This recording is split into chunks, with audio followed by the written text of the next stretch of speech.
2 കൊരിന്തോസ് 4-ാം അധ്യായം 1 മുതൽ 6 വരെ വാക്യങ്ങൾ. ദൈവകൃപയാൽ ഞങ്ങൾക്ക് ലഭിച്ചിരിക്കുന്ന ഈ ശുശ്രൂഷയിൽ ഞങ്ങൾ ഭഗ്നാശരല്ല. ലജ്ജാകരങ്ങളായ രഹസ്യ നടപടികൾ ഞങ്ങൾ വർജിച്ചിരിക്കുന്നു. ഞങ്ങൾ ആരെയും വഞ്ചിക്കുകയോ ദൈവവചനം തെറ്റായി വ്യാഖ്യാനിക്കുകയോ ചെയ്യുന്നില്ല. പ്രത്യുത സത്യം വെളിവായി പ്രഖ്യാപിച്ചുകൊണ്ട് ഓരോരുത്തരുടെയും മനസ്സാക്ഷിക്ക് ഞങ്ങളെ ദൈവസമക്ഷം സമർപ്പിക്കുന്നു. ഞങ്ങളുടെ സുവിശേഷം നിഗൂഢമായിരിക്കുന്നെങ്കിൽ അത് നാശത്തിലേക്ക് പോകുന്നവർക്ക് മാത്രമാണ്. ഈ ലോകത്തിൻ്റെ ദേവൻ അവിശ്വാസികളായ അവരുടെ മനസ്സിനെ അന്ധമാക്കിയിരിക്കുന്നു. തന്നിമിത്തം ദൈവത്തിൻ്റെ പ്രതിരൂപമായ ക്രിസ്തുവിൻ്റെ മഹത്വമേറിയ സുവിശേഷത്തിൻ്റെ പ്രകാശം അവർക്ക് ദൃശ്യമല്ല.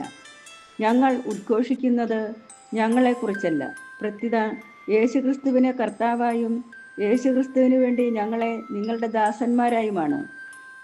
അന്ധകാരത്തിൽ നിന്നും പ്രകാശം ഉദിക്കട്ടെ എന്ന് അരുളി ചെയ്ത ദൈവം തന്നെയാണ് ക്രിസ്തുവിൻ്റെ മുഖത്ത് വെളിവാക്കപ്പെട്ട ദൈവ തേജസ്സിനെ പറ്റിയുള്ള അറിവിൻ്റെ പ്രകാശം ഞങ്ങൾക്ക് തരേണ്ടതിന് ഞങ്ങളുടെ ഹൃദയങ്ങളെ പ്രകാശിപ്പിച്ചിരിക്കുന്നത്. നമ്മുടെ കർത്താവായ മിശിഹായ്ക്ക് സ്തുതി.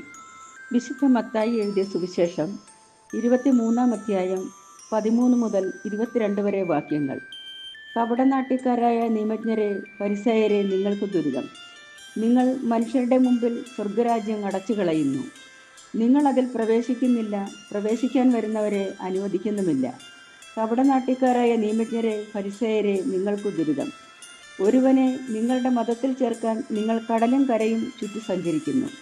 ചേർന്ന് കഴിയുമ്പോൾ നിങ്ങൾ അവനെ നിങ്ങളുടെ ഇരട്ടി നരകസന്തതിയായി തീർക്കുന്നു.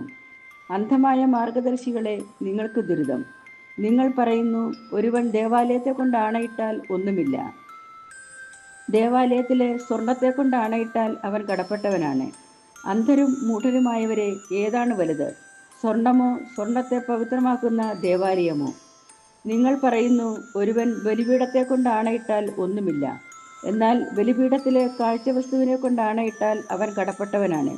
അന്ധരെ, ഏതാണ് വലുത്, കാഴ്ചവസ്തുവോ കാഴ്ചവസ്തുവിനെ പവിത്രമാക്കുന്ന ബലിപീഠമോ?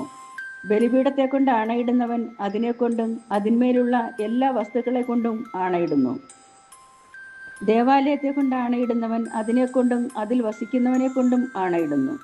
സ്വർഗത്തെ കൊണ്ട് ആണയിടുന്നവൻ ദൈവത്തിൻ്റെ സിംഹാസനത്തെ കൊണ്ടും അതിൽ ഇരിക്കുന്നവനെ കൊണ്ടും ആണയിടുന്നു. നമ്മുടെ കർത്താവായ മിശിഹായ്ക്ക് സ്തുതി.